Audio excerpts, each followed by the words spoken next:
오늘도 클릭해주셔서 감사합니다. 구독과 좋아요 부탁드립니다.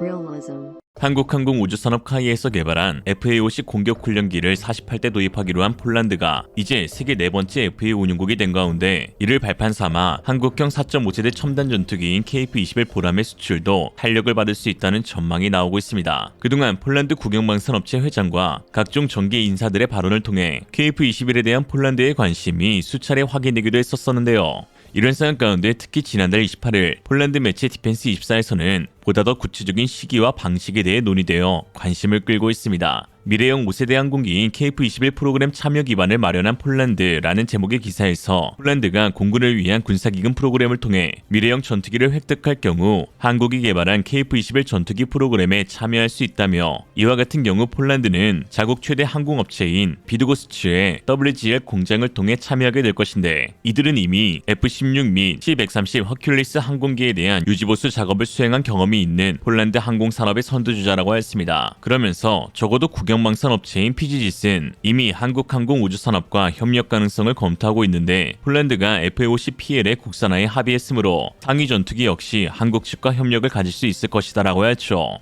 매체는 이어 다음과 같이 설명했는데요. 지금까지 폴란드가 공군의 전투 능력을 강화하기 위해 F-35A, F-16 및 FA-50PL 이 세 가지 유형의 항공기로 목표로 삼았다는 점을 기억해야 한다. 즉 5세대 전투기가 주요 공격 및 지휘 역할을 수행하며 제공권을 가져가고 F-16이 보편적인 전투 임무를 수행하며 FA-50PL은 훈련기, 평시초계기, 전투작전 시 세컨 전투기로 운용될 수 있다. KF-21 보람에는 폴란드 공군의 F-16과 동등 이상의 기체이다. 또한 현재 한국항공우주산업이 KF-21의 고객을 긴급히 찾고 있는 중인데 왜냐하면 수출만이 이 프로젝트의 천문학적인 비용을 정당화할 수 있기 때문이고 공동개발국인 인도네시아는 분담금을 책임지지 않고 있다. KF-21 보람에는 5세대 전투기의 요소를 결합한 차세대 스텔스기이다. 첫 번째 항공기는 4.5세대로 향후 계획된 업그레이드 작업 후에 5세대 중 하나가 될 것이다. 에비에이션 온라인에 따르면 블록2 및 블록3 구성의 KF-21 보라매가 바로 5세대로 블록3 KF-21은 F-35 또는 F-22와 같은 스텔스 특성뿐만 아니라 다른 첨단 기술도 대거 통합되어 폴란드의 프로그램 참여가 기대된다라고 하였습니다. 폴란드가 이처럼 대놓고 KF-21에 관심을 드러내고 있는 만큼 실제로 구매로 이어질 가능성이 있다는 분석인데요. 사실 아직 비행시험 단계인 KF-21에 특히 폴란드가 적극적으로 어필할 수밖에 없는 숨겨진 이유도 있었습니다.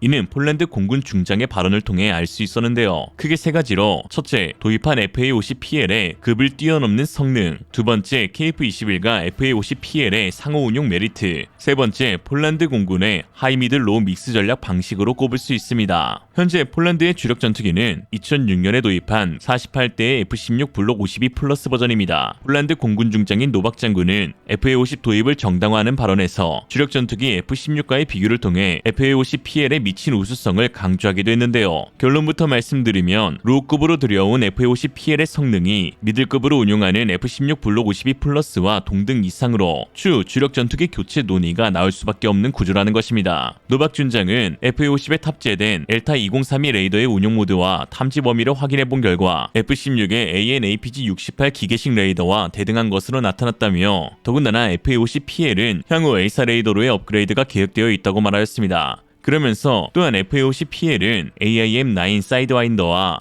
AIM-120 공대국 미사일, AGM-65 매버릭 공대지 미사일, GBU-12 레이더 유도폭탄 및 GBU-38 제2단 GPS 유도폭탄, 그리고 한국형 유도미사일 KGGB를 탑재할 수 있어 주야간 및 모든 지상 조건에서 장거리 무기로 정밀 타격을 수행할 수 있는 모든 능력을 갖추고 있다라고 언급한 바 있는데요. 이처럼 현재 폴란드 공군이 보유한 주력 전투기 F-16 시리 블록 52 플러스의 무장 능력과 항정 장비는 FA-50PL과 큰 차이가 없으며 오히려 레이더에서는 A사 레이더 를 장착한 FA-50PL 버전이 더 우위에 있다는 것이죠. 즉 FA-50PL이 사실상 F-16 바이퍼 블록 70 수준까지 상용됨에 따라 폴란드 공군의 하이미들 로우 전략이 애매하게 된 것인데요. 폴란드는 2021년 F-35A 38대 계약을 체결하면서 하이급은 F-35A, 미들급은 F-16 블록 52 플러스, 로우에는 FA-50PL로 가닥을 잡았으나 FA-50PL의 성능이 대폭 상향되면서 오히려 주력 전투기에는 없는 첨단 기술까지 탑재되어 있으니 미들급으로 가장 진보한 4.5세대 기체인 KF-21로의 전환을 고려하고 있는 것입니다. 현재 전세계 4.5세대 미들급 기체로 불리는 기종은 유로파이터 타이푼, 다수의 라팔, F-16 바이퍼 블록 70, 그리고 한국의 KF-21을 꼽을 수 있습니다. 그러나 KF-21은 다른 4.5세대와는 확연한 차이를 지니고 있는 기체입니다. 형상에서부터 알 수 있듯이 마치 5세대 스텔스기에서나 볼 법한 기체 형상을 지니고 있는데요. 점진적 5세대로의 성능 개량이라는 KF-21의 장점은 현재 전 세계에서 유일하며 각종 항공 매체를 통해 극찬받고 있는 이유 중 하나로 꼽힙니다.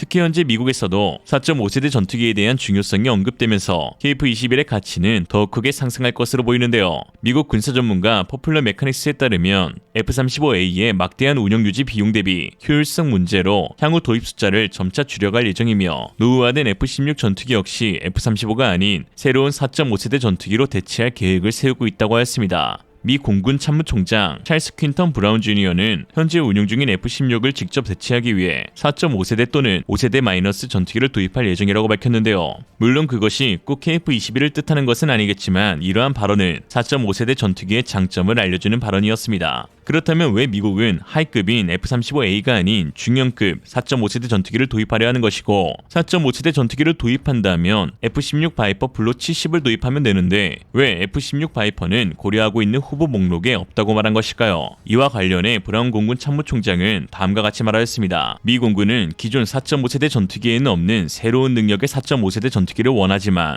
F-16에는 우리의 요구사항 중 일부 능력만 보유하고 있다. 즉 F-16과 같은 4.5세대급 운용 효율성과 전투작전 반경 능력을 지니면서도 F-35와 같은 적은 레이더 반사 면적을 지닌 기체가 그 해답이 될 것입니다. 바로 KF-21이죠. 전 세계에서 유일 4.5세대 기체 가운데 유려한 곡선의 스텔스 형상을 지니고 있는 기체이자 5세대 개량도 가능한 기체가 바로 KF-21로 폴란드의 진심 어린 관심도 이와 무관하지 않을 것입니다. 또한 현재 폴란드 내부에서는 자국이 운용 중인 F-16에 대한 가동률 및 운용 유지 비용에 대한 불만도 제기되고 있는데요. 폴란드 매체 디펜스24가 공개한 F-16의 가동률은 미 공군의 평균 수치인 F-16C 70.03%, F-16D 66.24%보다 낮은 수준이라고 밝힌 바 있듯이 대략 65% 내외로 추정될 수 있는데 폴란드 군 대변인인 마렉 폴락 중령은 폴란드가 조달한 F-16 항공기는 USAF가 사용하지 않는 시스템을 갖추고 있기 때문에 제조업체와 협의하는 시간이 더 길다고 밝히기도 하였습니다. 그러나 한국산 전투기의 가동률은 세계에서도 정평이 나 있는데 현재 전 세계의 어떤 전투기도 우리 공군이 운용 중인 FA-50의 가동률을 능가할 기종은 단언코 없는 상황입니다. 더군다나 FA-50의 시간당 운용 유지비는 이게 맞나 싶을 정도인데 대략 500만 원을 넘기지 않는다고 합니다. F-35A의 경우 시간당 4천만 원, F-16의 경우 2,500만 원이며 KF-21은 2천만 원으로 알려져 있습니다. 낮은 운용 유지비와 높은 가동률은 우크라이나 전쟁과 같이 만에 안에 있을지도 모르는 방어적 제공작전 능력에서 수적 우위와 전쟁 지속력을 유지하는 데 큰 도움이 될 수 있습니다.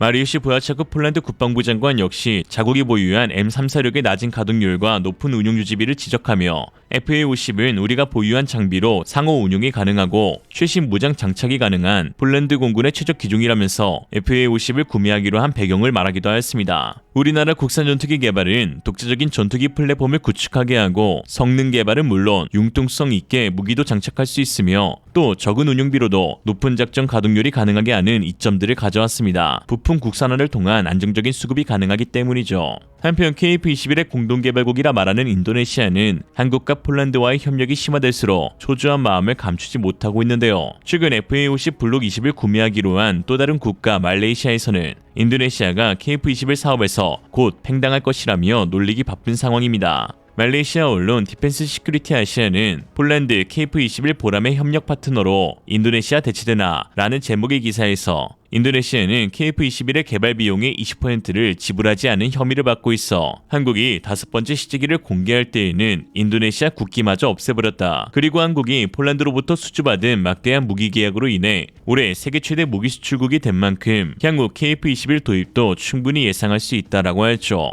이에 인도네시아는 예정되어 있던 시기보다 2달 앞당겨 밀렸던 분담금을 일부 지급하기도 하였는데 물론 그 액수는 겨우 90억 원으로 미납된 금액 중 1%뿐이었지만 인도네시아에게 더 이상 여유가 없음을 알 수 있는 계기가 되었습니다. 특히 새로운 변수로 작용하고 있는 것이 바로 말레이시아의 FA50 도입 계약인데요. 이 계약으로 인도네시아는 더 이상 한국과의 계약 밀당을 할 수 없게 되었다는 분석이 나오고 있습니다. 인니 매체 존나자카르타는 지난 1일 비싼 인도네시아의 KF21 구입과 달리 말레이시아 FA50은 팜유로 구매, 말레이시아 돈이 없으신가요? 라는 제목의 기사를 보도했습니다. 기사에서는 카이는 말레이시아 국방부와 1조 2천억 원 규모의 FA50 18대를 수출하는 계약을 체결하면서 팜유를 절충교역 품목으로 선정하였다. 그러나 인도네시아는 그보다 훨씬 비싼 KF21을 구매하면서도 팜유로 대금을 지급하려 하자 한국 국민과 여론의 막대한 비판을 받았다. 카이와 케말락 시스템즈는 말레이시아 팜유위원회 MPOB와도 논의를 가졌고 전체 금액 중 50%를 팜유로 받을 것이라고 전하면서 왜 한국은 인도네시아의 팜유는 거절했냐는 식의 기사를 보도했는데요. 그러나 인니와 말레이시아가 다른 점은 인도네시아는 초기 계약 당시부터 총 개발비 8조 6천억 원 중 20%를 현금으로 부담하기로 합의했던 것이고 말레이시아는 경전투기 도입 사업 후보 선정 때부터 참여한 모든 국가들에게 절충교역 50% 조건을 걸었던 것입니다. 인도네시아가 분담금을 5년 넘게 미납하며 보다 유리한 조건으로 재계약을 하기 위해 뜬금없이 팜유를 내건 것과는 사뭇 다르며 이 같은 행태로 국민적 반감이 생겨났던 것이죠. 이를 모를 리 없는 인도네시아가 이처럼 발작하는 데에는 사실 다 그만한 이유가 있었습니다. 우리나라의 팜유 주요 수입국은 딱 두 곳으로 바로 인도네시아와 말레이시아입니다. 2021년 기준 팜유 전체 수입량은 인니 56.4%, 말레이시아 43.5%로 그 비중은 조금 다르지만 사실상 인니와 말레이가 각각 절반씩 한국 수입 물량을 차지하고 있습니다. 한국바이오협회에 따르면 2021년 60만 톤의 팜유를 수입하였고 이는 6억 6,100만 달러로 대략 8,600억가량입니다. 여기서 인도네시아의 분량은 4,869억 원이죠. 그런데 이제 한국은 말레이시아와의 계약으로 6천억 원어치의 팜유를 얻었습니다. 즉 최근 인도네시아가 계략을 세웠던 팜유 무기화는 완전히 허망하게 무산된 것이죠. 생각을 달리하면 말레이시아에게서 팜유를 수입했던 것은 매우 좋았던 일입니다. 인도네시아에게 엄청 치명적인 악재이기 때문인데요. 인도네시아는 그동안 절반이 넘는 수출 의존도를 부각시키며 나름 팜유 무기화를 추진해왔습니다. 일본이 마치 한국인들은 아사히 맥주 안 마시고 못 산다 라고 했던 것처럼 인니는 라면 좋아하는 한국이 팜유 없이 과연 살까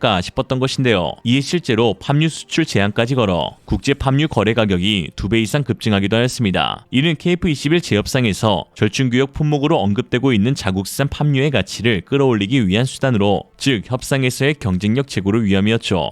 그러나 이번 말레이시아와의 FA50 거래를 통해 1년 이상 쓰고도 남을 팜유를 얻게 되었으니 더 이상 인도네시아는 한국과의 거래에서 꺼낼 카드가 없어진 것입니다. 급한 것은 인도네시아죠. 정 급하면 젤로 큰 섬으로다가 하나 넘기던가. 사실 한국 입장에서는 인도네시아 분담금 1조 7천억 원을 모두 안 받고 시제기 및 기술을 안 줘도 개발에는 전혀 지장이 없습니다. 인니가 그동안 분담한 2천억 원은 계약 위반으로 돌려주지 않아도 되죠. 카이에 따르면 분담금 20% 없이도 충분히 감당할 자사의 여력이 있으며 한국 정부나 국내 금융권을 통해서도 해결이 가능하다고 하였습니다. 오히려 개발 차질보다는 인니가 가져갈 48대 분량이 사라지는 것이 조금 더 신경 쓰이는 부분인데 이 역시 최근 FA50의 판매 호조로 KF21의 수출 기대감마저 높아지고 있는 상황이라 지금 당장 고민해야 할 문제는 아니라는 분석입니다. 특히 KF21의 사업을 통해 한국 내수 시장에서 불러온 효과가 매우 큰데요. 정광선 전 사업단장은 이번 사업으로 생산 유발 효과는 약 24조 4천억 원, 부가가치 유발 효과는 약 5조 9천억 원, 기술적 파급 효과는 약 49조 5천억 원, 그리고 취업 유발 효과는 약 11만 명으로 예상된다고 밝혔으며 이어 KF21 성능과 경쟁 전투기 그리고 현재 전투기 노화로 교체 시기가 다가온 국가들을 고려했을 때 양산이 완료되면 300에서 500대 정도의 제작 발주가 이뤄질 정도로 시장성이 있다고 본다라고 설명하였죠. 실제로 폴란드에서는 KF21에 대한 지속적인 관심을 내비치고 있는데요. 지난 2월 23일 이중석 국방부 장관은 폴란드 국영방산기업 PGG의 흐바익 회장을 만나 여러 방산협력 방안을 논의했는데 이 자리에서 역시 KF21에 관한 폴란드의 관심을 알 수 있었습니다. PGG 회장은 여러 인터뷰에서 KF21 프로젝트에 참여할 수 있으며 매우 기쁠 것이고 한국 측이 KF21과 같은 새로운 세대 전투기 연구개발 사업에 우리에게도 기회를 준다면 엄청난 영광일 것이다 라고 하였습니다. PGG 회장은 4달 중 방한하여 카이와 하나 에어로스페이스에서 각종 무기 시연들을 참관할 예정인데요.